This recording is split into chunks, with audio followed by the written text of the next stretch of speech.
our book it moment for this week was something that I found very interesting. And so here's the deal, people.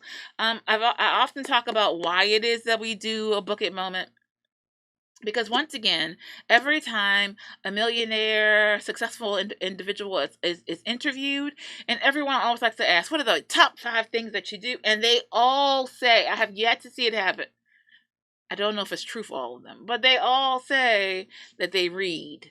Like some of them read like hundreds of books. And I don't mean like over like a whole lifetime. I mean like in a year. Right? Like they have piles and piles of books. And the ones they recommend the most are biographies and autobiographies. Which makes sense because it's just like history. You can learn from someone else's lessons without having to go through those experiences yourself. You can empathize, sympathize, you can see a different perspective. I love to see the behind the scenes piece. In this book, honestly, like if I were just looking at it, I don't know that I would have just picked it up. But it's one of the ones I grabbed at some point in time, and it was a fascinating read. Totally surprised me. And that's why you do not judge a book by its cover. I didn't know where this one was going, people. I just didn't know. I'm just saying. But it's a very fascinating read about Paige Vanzant, whose real name is Paige Stellan, which she changed because she was Paige Sletton, which she changed, and she tells about it in the book, because she was bullied growing up, and they used to call her Slutton instead of Sletton.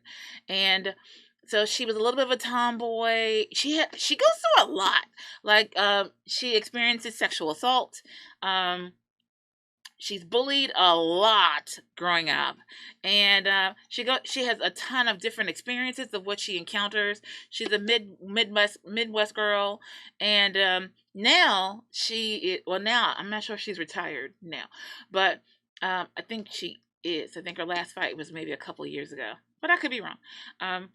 She was an MMA fighter, which that's not what you think when you look at her, but that's what she is, right? Deal with your stereotypes, people. She was a mixed martial arts artist. She was a UFC fighter. She actually started fighting when she was like 18 and rose pretty quickly to the point that she was selected for the UFC. There was some like big TV show, some reality show, whatever, for UFC fighters, and she was 20 and they wanted her to participate, but then in the last minute she couldn't because she was too young. Apparently there was alcohol on the premises, and she was 20, not 21, and here in the US we don't do that. So it's a really fascinating read to hear her talk about like biases against her, in part because she was attractive. So, and it's very interesting, like, as a woman, we have these conversations quietly, and we don't always have them in public. But there's this whole concept and idea that you have to be pretty enough to get into the room, but not too pretty that no one is actually listening to you or respecting you or assuming that you're there for sexual favors or other things. It's a real thing. And so, but this was very interesting. And yeah, I found her story to be interesting, and now there's a whole sidebar to her story that's happening right now, and I'm curious to know if it's true, because I've only seen it in one source, so I won't quote it until I've seen it in like multiple sources. I don't know what you all did with information, but I need multiple sources before I will like buy in or report. 'Cause at present, that's just a rumor.